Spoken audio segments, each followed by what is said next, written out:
Hello everyone, welcome back to my channel. This is a different background. Basically I had to rush home, so I didn't get time to film my match reaction at Brenton Park. So this is a setup for now. Oh gosh, so you know what, we didn't lose today at 1-1 against West Ham. We're going to talk through it a little bit. I'm alright. I feel alright with it. I'm not angry. I'm not sad. Disappointed we didn't get 3 points because I think we deserved it. But like ultimately we didn't lose. Been such a tough run of fixtures recently. Like they've come so thick and fast. Got 2 fixtures to look forward to this week. There's like 3 fixtures in the space of 8 days, which is absolutely mad. 7 days. 7 days, there you go. Which is absolutely crazy. But like got a point from it. Absolutely sound. I think the game started off like West Ham are like a weird team because they were playing like a back 4 at times, then they went to a back 3 at the start of the second half, they went to a back 4, and when we spoke to Vicky post-match, she was like, West Ham played differently to the way that the other 2 teams recently, City and Arsenal, played. Like, for example, West Ham kind of don't play through the channels, they don't play like this, it's a lumping ball or it's out wide, and when they went to that back 3, their wing backs sort of were really quite pressing, so there was a lot of pressure to keep absorbing for the defence, and I think they did well. Like Robe made some absolutely belter tackles throughout both the first and the second half. Fahy as well. Bradley Auckland, I think, well, not one of her best games today, still good, but like not one of her best games. And then obviously Becky Jane showed her absolute pace again today, incredible. But in terms of like structuring how the game went, I think the first half was not brilliant in my opinion. I think like football is such a game of 2 halves sometimes, and that second half was fabulous in comparison. A word on Mel Lawley, very mixed bag of emotions for her, obviously, like getting it. You know what, I'm going to start from the beginning. I always do this. I go off, I think of a thought and then just like bounce to it. But I'm going to start from the beginning. Obviously, West Ham get an early goal through Leon. Play just breaks away. It's a good cross and she finishes it, and I think it gets a deflection off one of our players. Either way, like, I'll be honest. I was sat there and I was like, oh, it's going to be one of those days again, isn't it? Like, I feel like I should have more belief in the team. And I know I have that belief, but when you're actually sat there in the stand and you're like, oh, we've gone 1-0 down again, and to concede so early as well, it's a long way to come back from that. So they get their goal, and they kind of control the game for a little bit. It's very much like West Ham, like this is the speed we're gonna play at, and you're gonna have to put up with that because we're not changing. So there was a lot of dictation from them. Their midfield works incredibly hard. Ji So Yun, I think it is, pulls the strings brilliantly, and Leon as well. I think their striker was coming deep and then going forward, so it was causing like 2 of our centre backs to like kept having to do this, because at one point Leon would be in and then Brandy would left on her own if themselves a flick on to another West Ham player, and like vice versa, things like that.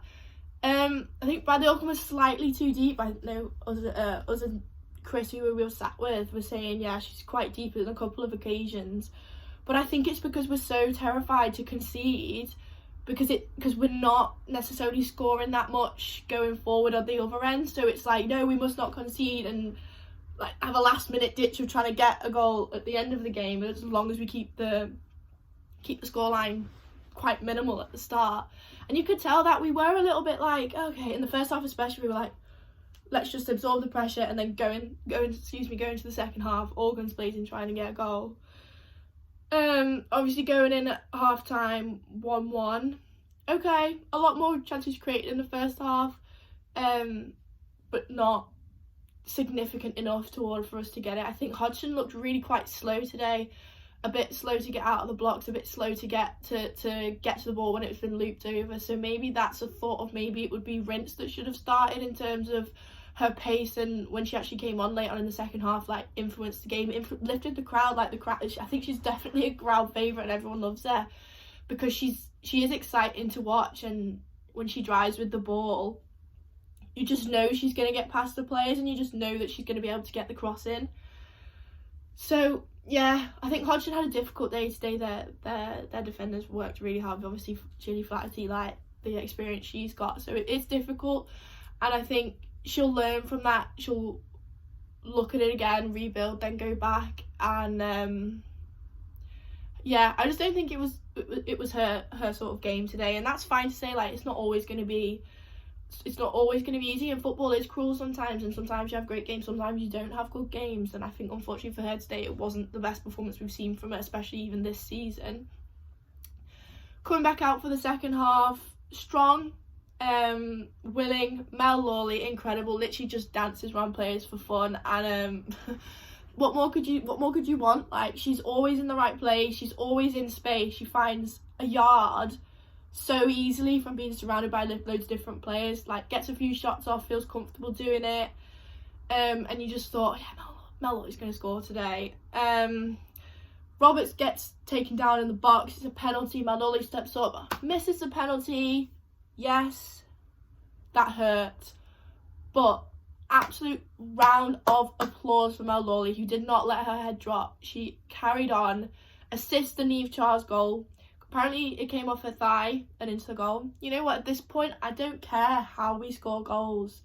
I just want us to score goals. And I feel like that's a reoccurring theme for all Liverpool fans at the moment. We just want to score goals, no matter how awful, fluky, anything, just score some goals. That's all we need. But obviously Charles gets her goal, it gets in, absolutely buzzing. Then the game completely switches, we're all over them, we're getting crosses into the box, Becky James making runs, Mel Lawley, everyone's just doing everything right, and you're just thinking, we're going to win this. Because, like, there were so many different chances the ball got whipped out from a corner, it went back in, flew back into the box, and it comes out again, goes back in, and you're just like, I can't remember who took one shot, but there was a shot from outside the box, and the keeper just gets her fingertips to it, and you're thinking, come on. Christy Murray takes a few shots once she's come on.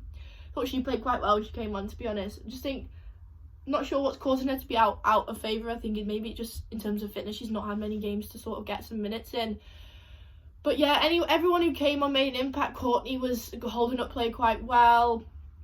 And obviously Rince came on and just absolutely stole the show, like in terms of she just runs rings about everyone, and it's absolutely fabulous to watch, and it is exciting.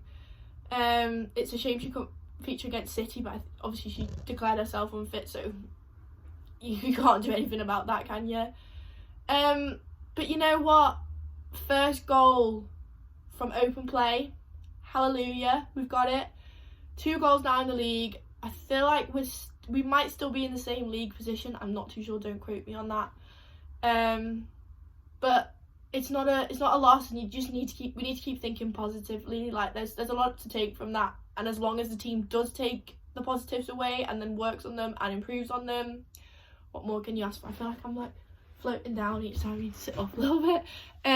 But yeah, our time will come. Obviously, Mad Week, as I said earlier, Durham on Wednesday. Make sure you check out all the content for that, as we will be there. Make sure to get down there if you can. Like, cup games are exciting. We tend to score goals in cup games, so if you want to witness that, get down to Prenton Park on Wednesday. I think it's 6:30 kick-off. Don't quote me on that either, because I never really know. And then Chelsea on the weekend, and then it is the Christmas break. I know, what are you going to do without us? But we'll be bringing you both of those games. They're both at home, so please, excuse me, I'm so excited. Please get your tickets. Please come down and support them, because I think knowing the supporters behind you, like the atmosphere that some of the supporters made today was fabulous. So there we go. This has been my match reaction. Thank you for listening to me for nearly 10 minutes. I appreciate that. 12 Days of Christmas is here. It's going on. Make sure you get involved with it, because it's absolutely top notch. Podcast, literally any other video, Lauren's player ratings up on the website. Go and watch it. You know what? We may not have won today, but I feel like we've won a lot more than we know. We've won the experience of being behind a team that could have won, didn't win, but you know, it's fine. It's fine. We're good. So yes, thank you for watching, thank you for listening. Make sure to like, comment and subscribe, and we will see you soon with another video.